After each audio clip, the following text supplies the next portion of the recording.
माना कि ए से उत्पाद बनता है, यह एक प्रथम कोटि अभिक्रिया है। अतः इसके 99% पूर्ण होने में लगा समय बराबर मान लिया मैंने T1। लगने वाला समय कितना मान लिया बेटा मैंने? T1। तथा 90% पूर्ण होने में लगा समय बराबर ये मान लिया मैंने T2। इतने पूर्ण होने में लगने वाला समय T1 और इतने को पूर्ण होने में लगने वाला समय कितना मान लिया मैंने? T2। ठीक है, आप सभी बोर्ड देखोगे, डेरिवेशन है, सवाल है, उतारते हैं यहाँ विभाग में। सभी जानते हैं प्रथम कोटि के लिए मैंने बताया भी है। कौन सा पार्ट चल रहा है आपका? 4 5 4 9 विचार, सीधे निकालो k का मान। सवाल कोई सा भी हो, k का ही मान निकालना है। तो पार्ट 4 में आपने कहा प्रथम कोटि के लिए सभी जानते हैं k का मान कितना होता है, तो k बराबर कितना होता है? 2.303 अपॉन t log, यहाँ पे आएगा a upon a minus x, a upon a minus x। ठीक है, जहाँ ये कहलाता है प्रारंभिक, ये कहलाता है अंतिम। ठीक है, अब पहली कंडीशन, अभिक्रिया कितनी पूर्ण हो रही है बेटा आपकी? 99 जब पूर्ण होगी तो a का मान कितना होगा? हमेशा 100 और x का मान कितना हो जाएगा आपका? 99।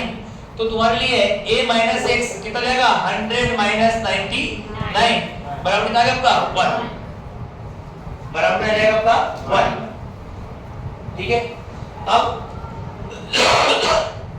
हम बात करते हैं ये सारी वैल्यू रखने पर हमें t का मान निकालना है। t को यहाँ ले जाएंगे, k को यहाँ ले आएंगे। t को k की जगह पर और k कहाँ जाएगा? t की जगह पर। तो ये t का मान कितना माना हुआ है अपन ने?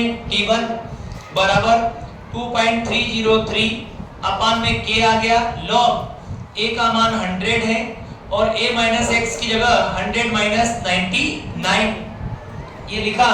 तो T1 का मान आ गया 2.303 अपान में k log ऊपर आएगा 100 अपान में क्या आएगा? 1 और 100 log 100 का मान 2 होता है। log 100 का मान कितना होता है? 2। कैसे होता है? ये लिखा log 100 आप लोगों ने, इसका मतलब होता है log 10 की पावर क्या बेटा? 2। 2 कहाँ जाएगा? आगे है, इनटू log 10 और log 10 का मान कितना होता है? 1।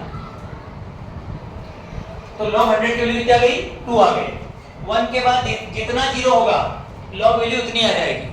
1 के बाद कितने जीरो यहाँ पे आपके? 2 है, तो log वैल्यू कितनी हो गई? 2। इसके बाद जीरो का 3 हो जाए तो log वैल्यू कितनी आएगी आपकी? 3। अगर जीरो 4 हो जाए तो log वैल्यू कितनी आएगी आपकी? 4। जैसे जैसे जीरो बढ़ते जाएंगे log की वैल्यू ऐसे से बढ़ते जाएगी। समझे आप लोग? तो log 100 का मान कितना आ गया बेटा आपका? 2 आ गया। अब तुमने यहाँ लिख दिया T1 बराबर 2.303 अपान में k इंटू 2।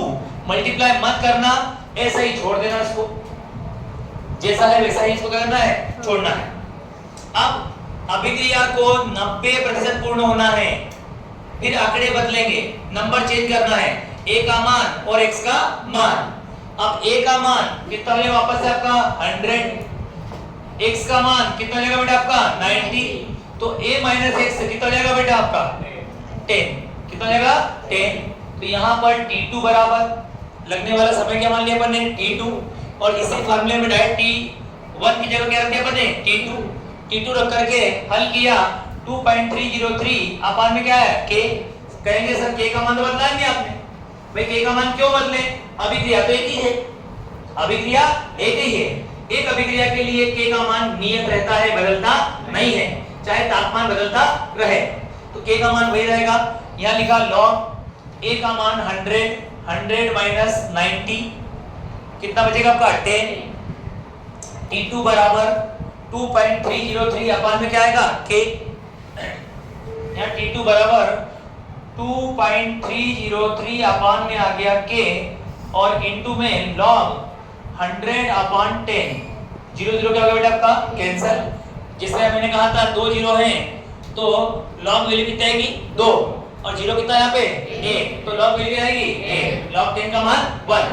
तो आप यहां से t2 का मान निकाल लेंगे। t2 बराबर 2.303 अपॉन में k इनटू क्या गया 1।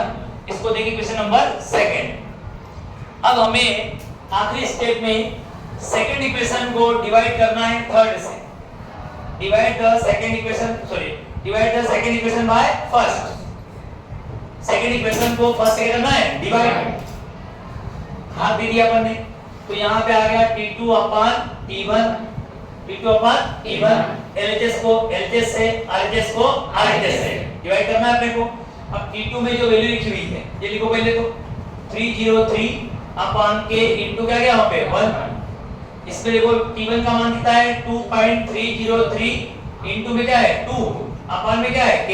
देखो ये वाली वैल्यू ऊपर भी और नीचे भी क्या हो जाएगी कैंसिल। क्या हो जाएगी यहाँ पे कैंसिल।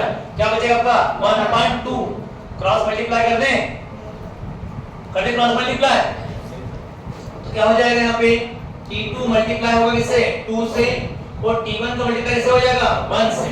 तो t1 बन जा t1 और ये हो जाएगा 2t2।